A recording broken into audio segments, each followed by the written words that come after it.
प्रदेश के मथुरा जिले के एक छोटे से कस्बे मधुपुर में रहती थी पूनम। उसके माता पिता का उसके बचपन में ही देहांत हो गया था, जिसके बाद उसके मामा कृष्णकांत ने उसे अपने घर रख लिया और उसके लिए पिता के समान खड़े हो गए। कृष्णकांत ने पूनम को अपनी सगी बेटी रजनी की तरह ही पाला पोसा, उसे पढ़ाया लिखाया और उसे कभी अनाथ होने का एहसास नहीं होने दिया। पूनम बहुत सुंदर थी, उसका रंग गोरा था, उसके व्यवहार में विनम्रता और मासूमियत थी। वह सदा से चाहती थी कि उसकी मामी रमा भी उसे अपनी बेटी की तरह प्यार करें, लेकिन रमा के दिल में पूनम के लिए जलन के अलावा कुछ नहीं था। कारण साफ था, रमा की अपनी बेटी रजनी का रंग सांवला था, जबकि पूनम बेहद गोरी और आकर्षक थी। रमा को यह सहन नहीं था कि उसके घर में पूनम को सब प्यार करते हैं, उसकी सुंदरता की तारीफ होती है और उसकी अपनी बेटी की तुलना उससे होती है। यह जलन रमा के मन में इतनी गहरी थी कि वह पूनम के साथ कभी स्नेह से पेश नहीं आई। हर त्योहार पर, हर खुशी के मौके पर रमा पूनम को अपनी बातों से आहत करती रहती। पूनम चुप रहती, मुस्कुरा देती और अपनी मामी के प्यार की उम्मीद में लगी रहती। पूनम के चाचा कृष्णकांत के मित्र भगत जी एक जौहरी थे और अक्सर उनके घर आते जाते रहते थे। भगत जी पूनम के संस्कारों, उसकी मिठास और उसके सादगी भरे स्वभाव से बहुत प्रभावित थे। उन्हें लगता था कि पूनम जैसी लड़की किसी अच्छे, संस्कारी और अमीर घराने में जाने लायक है। एक दिन उन्होंने कृष्णकांत से कहा, कृष्णकांत जी, तुम्हारी पूनम के लिए मेरे पास एक अच्छा रिश्ता है। उन्होंने दिल्ली के एक बड़े बिजनेसमैन हरिश्चंद्र बजाज के छोटे बेटे प्रेम का प्रस्ताव रखा। हरिश्चंद्र बजाज का बड़ा बेटा सुनील पहले से शादीशुदा था और छोटा बेटा प्रेम अभी पढ़ाई पूरी करके बिजनेस में हाथ बंटाने वाला था। प्रेम एक सीधा सादा, मृदुभाषी और बेहद पढ़ा लिखा युवक था, जिसकी बड़ाई उसके पिता हरिश्चंद्र खूब करते थे। कृष्णकांत ने यह प्रस्ताव सुनकर बहुत खुशी जताई और बात आगे बढ़ाने के लिए हरिश्चंद्र जी से संपर्क करने को कहा। हरिश्चंद्र बजाज ने जब अपने बेटे प्रेम से इस शादी के प्रस्ताव के बारे में बात की, तो प्रेम ने पहले तो थोड़ी झिझक जताई। वह कहने लगा, पिताजी, मैंने अभी अपना करियर शुरू किया है, पहले काम पर ध्यान देना चाहिए। लेकिन हरिश्चंद्र ने उसे समझाया कि शादी के लिए सही लड़की ढूंढना भी उतना ही जरूरी है जितना करियर बनाना। उन्होंने कहा, बेटा, कम से कम एक बार लड़की से मिल तो लो। प्रेम अपने पिता की बात मान गया। कुछ दिनों बाद हरिश्चंद्र और प्रेम मधुपुर पहुँचे। कृष्णकांत और उनके परिवार ने बजाज परिवार का भव्य स्वागत किया। पूनम को इस बारे में पहले ही बता दिया गया था और वह काफी घबराई हुई थी। वह अपने कमरे में बैठी अपनी सहेली से कह रही थी कि उसे नहीं पता कि वह कैसा इंसान है और वह उसे पसंद करेगा या नहीं। उसकी मामी रमा भी तैयारियों में लगी थी, लेकिन उनके मन में पूनम के लिए जलन का भाव बना हुआ था। प्रेम और पूनम की पहली मुलाकात हुई। दोनों एक दूसरे को देखते ही ठिठक गए। पूनम ने सलीके से अपनी बातें रखी, प्रेम ने सादगी और सम्मान के साथ जवाब दिए।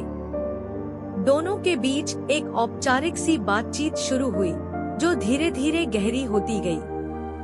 प्रेम ने पूनम के स्वभाव, उसके संस्कारों और उसकी सादगी पर अपनी नजरें टिका ली। उसे लगा कि यह लड़की किसी भी बड़े घर की बहू बनने के लायक है। पूनम को भी प्रेम की नम्रता, उसकी सोच और उसकी परवरिश बेहद पसंद आई। दोनों ने अपने अपने परिवार वालों को सहमति दे दी। सगाई की तारीख तय हुई और 6 महीने बाद शादी का वादा हुआ। सगाई समारोह में दोनों परिवारों ने एक दूसरे को जाना और पसंद किया। हरिश्चंद्र बजाज और उनकी बहू भावना भी पूनम से बेहद प्रभावित हुए। सगाई के बाद प्रेम अपने परिवार के साथ दिल्ली लौट गया। सगाई के बाद कृष्णकांत ने बजाज परिवार को अपने समर सरोवर वाले घर बुलाया ताकि प्रेम और पूनम एक दूसरे को और अच्छे से समझ सके। प्रेम अपने बड़े भाई सुनील और भाभी भावना के साथ वहां पहुंचा। यह प्रेम और पूनम की जिंदगी का सबसे जादुई और रोमांटिक दौर था। वे नाव पर बैठकर झील में घूमते, बगीचे में टहलते और देर रात तक बातें करते। प्रेम ने पूनम से कहा, मुझे सगाई की अंगूठी पर बहुत गर्व है, यह मुझे एक नई जिम्मेदारी देती है। पूनम ने भी उसी भावना से जवाब दिया। उनके बीच एक ऐसा बंधन बन गया था जो सिर्फ शब्दों में नहीं, बल्कि विश्वास और सम्मान में बंधा था। प्रेम ने पूनम से वादा किया कि वह उसे कभी धोखा नहीं देगा, और पूनम ने भी उसे यकीन दिलाया कि वह हमेशा उसके साथ खड़ी रहेगी। ये 6 महीने उनकी मोहब्बत को पनपने के लिए बेहद खूबसूरत मौका थे। हालांकि समय बहुत धीरे गुजर रहा था क्योंकि वे एक दूसरे से दूर थे। समर सरोवर की वह छुट्टियां खत्म हो गई और प्रेम दिल्ली लौट गया। अब उसके पास काम था, उसे एक बड़ा प्रोजेक्ट संभालना था, जिसके लिए उसे जापान जाना भी था। पूनम और प्रेम के बीच अब सिर्फ खत और फोन कॉल्स का सहारा था। प्रेम ने जापान से पूनम को लंबा पत्र लिखा, जिसमें उसने अपने काम के बारे में बताया और बताया कि वह उसे कितना मिस कर रहा है। पूनम हर दिन उसके पत्र का इंतजार करती, उसे पढ़ती और फिर अपनी मिठास भरी बातें लिखकर भेजती। इस दौरान रमा के मन में पूनम के प्रति जलन और बढ़ गई। वह कृष्णकांत से बोली, तुम पूनम को हर चीज में बढ़ावा देते हो, उसकी बड़ाई करते हो। रजनी भी तो तुम्हारी बेटी है, उसे भी देखो। कृष्णकांत को रमा के इस बर्ताव पर बहुत दुख होता था, लेकिन वह पूनम की खातिर चुप रहते। पूनम को भी मामी के तानों का एहसास था, लेकिन वह कभी कुछ बोलती नहीं थी। उसकी कोशिश थी कि वह अपने व्यवहार से रमा का दिल जीत ले। जापान से लौटने के बाद प्रेम का प्रोजेक्ट सफल रहा और हरिश्चंद्र ने पूरे परिवार के साथ जश्न मनाने का फैसला किया। इसी बीच उन्होंने पूनम को भी सरप्राइज देने के लिए बुलाया, क्योंकि अब शादी को बस कुछ ही दिन बचे थे। पूनम पहली बार दिल्ली में बजाज परिवार के घर पहुंची और उसका स्वागत बहुत धूमधाम से हुआ। हरिश्चंद्र ने पूनम के सम्मान में एक पार्टी रखी। प्रेम की भाभी भावना और बहू ने मिलकर पूनम को खूब प्यार दिया, लेकिन मधुपुर में रमा को यह बात बहुत बुरी लगी। वह गुस्से में अपने कमरे में बंद हो गई और कृष्णकांत ने जब उसे बुलाने की कोशिश की तो वह उन पर ही चिल्ला पड़ी। कृष्णकांत ने उस दिन रमा से कहा, तुम ही हो जिसने पूनम को कभी अपनाया नहीं। वह तुम्हारा दिल जीतने की कोशिश करती रही, लेकिन तुम हर बार उसे नीचा दिखाती रही। रमा ने उनकी बात का कोई जवाब नहीं दिया, लेकिन उसके मन में पूनम के प्रति वही जलन बनी रही। शादी से 2 दिन पहले मधुपुर के मिश्रा घर में अचानक आग लग गई। रात का समय था और सब लोग सो रहे थे। अचानक चीख पुकार मच गई। आग की लपटें हर तरफ फैलने लगी। कृष्णकांत और परिवार के बाकी लोग बाहर निकलने में सफल हो गए। पूनम भी बाहर निकल आई, लेकिन तभी उसे याद आया कि उसकी छोटी कजिन रजनी अभी भी अंदर है और वह बेहोश पड़ी है। पूनम ने एक पल भी नहीं गवाया। वह आग के बीच से गुजरते हुए अंदर भागी, रजनी को उठाया और बाहर निकलने की कोशिश करने लगी। जैसे ही वह सीढ़ियों से उतर रही थी, आग की लपटों में घिरा एक लोहे का बीम गिरा और उसके ऊपर आ गिरा। पूनम ने रजनी को तो बचा लिया, लेकिन वह खुद बुरी तरह जल गई। उसका चेहरा, उसके हाथ, उसका पूरा शरीर जलकर काला हो गया।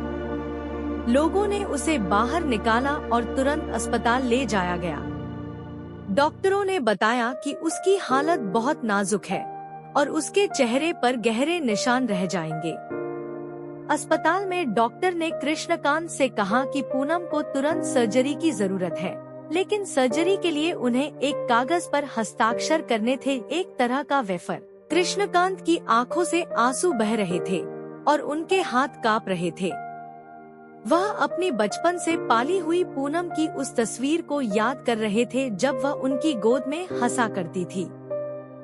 वह इतने भावुक हो गए कि कागज पर हस्ताक्षर करने में असमर्थ थे। रमा भी वहाँ मौजूद थी।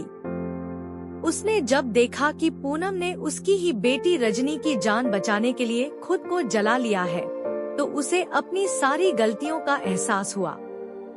वह रोने लगी और बोली, मैंने पूनम के साथ बहुत बुरा किया। उसने मेरी बेटी को बचाया और मैं उसे सालों से सताती रही। रमा के दिल में पछतावे की आग लग गई और वह कृष्णकांत के पास आकर उनसे माफी मांगने लगी। दिल्ली में शादी की सारी तैयारियां चल रही थी। प्रेम अपनी शादी के लिए मधुपुर जाने को तैयार हो रहा था। तभी उसके पास फोन आया। भगत जी ने उसे पूरी घटना बता दी। प्रेम सुनकर सकते में आ गया। उसकी पूनम, जिसके साथ उसने 6 महीने के सपने बुन रखे थे, अब अस्पताल में जिंदगी और मौत की जंग लड़ रही थी। हरिश्चंद्र ने प्रेम को रोकने की कोशिश की, कहा कि पहले हालात देख ले, लेकिन प्रेम ने एक पल भी बर्बाद नहीं किया। वह अपने परिवार के साथ तुरंत मधुपुर के अस्पताल पहुंचा। उसने पूनम को देखा। उसका चेहरा पट्टियों में लिपटा था, उसके हाथ जले हुए थे और वह बेहोश पड़ी थी। प्रेम के पैरों तले जमीन खिसक गई, लेकिन उसने अपने आप को संभाला। उसने कहा, मैं पूनम से शादी करूंगा, चाहे उसकी हालत कैसी भी हो। उसने तुरंत दिल्ली के सबसे अच्छे डॉक्टरों को बुलवाया और पूनम की सर्जरी के लिए सारी व्यवस्था की। डॉक्टरों ने कहा कि सर्जरी से पहले पूनम के किसी करीबी का साथ होना बहुत जरूरी है और उसे मानसिक रूप से तैयार करना होगा। प्रेम ने उसी रात पूनम के बिस्तर के पास बैठकर उससे बात की। पूनम को जब होश आया तो उसने अपना चेहरा देखा और टूट गई। वह रोने लगी और बोली, प्रेम, तुम मुझे छोड़ दो, मैं अब तुम्हारे लायक नहीं रही। प्रेम ने उसके हाथों में अपने हाथ रखे और कहा, तुम मेरे लायक नहीं। पूनम, तुमने अपनी जान देकर रजनी को बचाया, तुमसे बड़ा त्याग और क्या हो सकता है। तुम्हारे अंदर का दर्द और तुम्हारी आत्मा ही मेरे लिए काफी है। प्रेम ने उसी रात अस्पताल के ही एक कमरे में सबके सामने एक साधारण से रीति रिवाज से पूनम से शादी कर ली। उसने कहा, अब तुम मेरी पत्नी हो और मैं तुम्हारी हर मुश्किल में तुम्हारे साथ खड़ा रहूंगा। इसके बाद डॉक्टरों ने पूनम की सर्जरी की। सर्जरी सफल रही, लेकिन डॉक्टरों ने साफ कर दिया कि उसके चेहरे और शरीर पर जलने के गहरे निशान हमेशा रहेंगे। रमा ने प्रेम से कहा, बेटा, तुम बहुत बड़ा दिल रखते हो। पूनम को ऐसे हालात में अपनाने की तुम्हारी हिम्मत सलाह देती है। प्रेम ने कहा, मैमी, पूनम ने सिर्फ मेरे चेहरे से नहीं, बल्कि मेरे दिल से शादी की थी और मैंने उसी दिल से उसे अपनाया है। कुछ दिनों बाद पूनम को अस्पताल से छुट्टी मिल गई। प्रेम ने उसे अपने साथ दिल्ली ले जाने का फैसला किया। पूनम के चेहरे पर अब भी पट्टियां थी और उसका मन बहुत उदास था। प्रेम हर वक्त उसके साथ रहता, उसे हिम्मत देता और उसे समझाता कि सच्चा रिश्ता सिर्फ सूरत से नहीं, बल्कि सीरत से बनता है। रमा ने उस दौरान पूनम से मिलने के लिए दिल्ली आने की इच्छा जताई, लेकिन प्रेम ने कहा कि वह खुद पूनम के पास जाएगा। वह पूनम को लेकर मधुपुर पहुंचा। रमा ने पूनम के पैर छुए और माफी मांगी। उसने कहा, बेटा, मैंने तुम्हारे साथ जैसा किया उसका कोई माफी नहीं है, लेकिन आज मुझे एहसास हुआ कि तुम कितनी बड़ी हो। पूनम ने रमा को गले लगा लिया। कृष्णकांत की आंखों से आंसू बह रहे थे, लेकिन अब वह सुख के आंसू थे। उनकी बिटिया ने वह हासिल कर लिया था जो वह चाहते थे, एक सच्चा प्यार करने वाला पति और एक परिवार जो उसे पूरे दिल से स्वीकार करता था। 1 महीने बाद प्रेम और पूनम की पारंपरिक विवाह की रस्में पूरी हुई। इस बार पूनम के चेहरे पर मुस्कान थी। उसने प्रेम से कहा, तुमने मेरी जिंदगी में एक नई सुबह दी है। प्रेम ने कहा, पूनम, तुमने खुद को मेरे लिए बचाया, अब मैं हमेशा तुम्हारे लिए रहूंगा। रमा ने पूनम को विदा करते वक्त उसे अपने गले लगा लिया और कहा, बेटा तुम हमेशा खुश रहो। कृष्णकांत ने प्रेम से कहा, बेटा मैंने पूनम को तुम्हारे हवाले किया है, उसे कभी दुखी मत करना। प्रेम ने उनके पैर छुए और कहा, पिताजी मैं वादा करता हूँ पूनम को आपसे कभी शिकायत का मौका नहीं मिलेगा। विवाह की पूरी रस्मों के बाद प्रेम अपनी पत्नी पूनम को लेकर दिल्ली के अपने घर लौटा। हरिश्चंद्र और पूरे बजाज परिवार ने बहू का स्वागत किया। पूनम के चेहरे पर अब भी जलने के निशान थे, लेकिन बजाज परिवार ने उसे कभी उसके निशानों से नहीं देखा। भावना ने पूनम को गले लगाया और कहा, बहू घर में आने का स्वागत है। प्रेम और पूनम ने अपनी नई जिंदगी की शुरुआत की। पूनम ने उस दिन प्रेम से कहा, प्रेम मैं तुमसे बहुत प्यार करती हूँ। प्रेम ने जवाब दिया, पूनम तुमसे ज्यादा मैं तुमसे प्यार करता हूँ। फिल्म के अंत में दिखाया गया कि दोनों एक दूसरे के साथ खुश हैं। प्रेम ने अपने प्यार को कभी उसके जले हुए चेहरे से नहीं मापा, बल्कि उसकी आत्मा को पहचाना। पूनम को एक ऐसा पति मिला जो उसके निशानों को गर्व से दिखाता था, क्योंकि वह निशान उसके त्याग और साहस की कहानी थे। यही सच्चा विवाह है, जहां एक इंसान दूसरे की कमियों को नहीं, बल्कि उसकी खूबियों को देखता है। प्रेम और पूनम की कहानी यही सिखाती है, प्यार कोई दिखावा नहीं, बल्कि एक एहसास है। और असली विवाह वह है जहां दिल दिल से जुड़ते हैं, न कि चेहरे चेहरे से।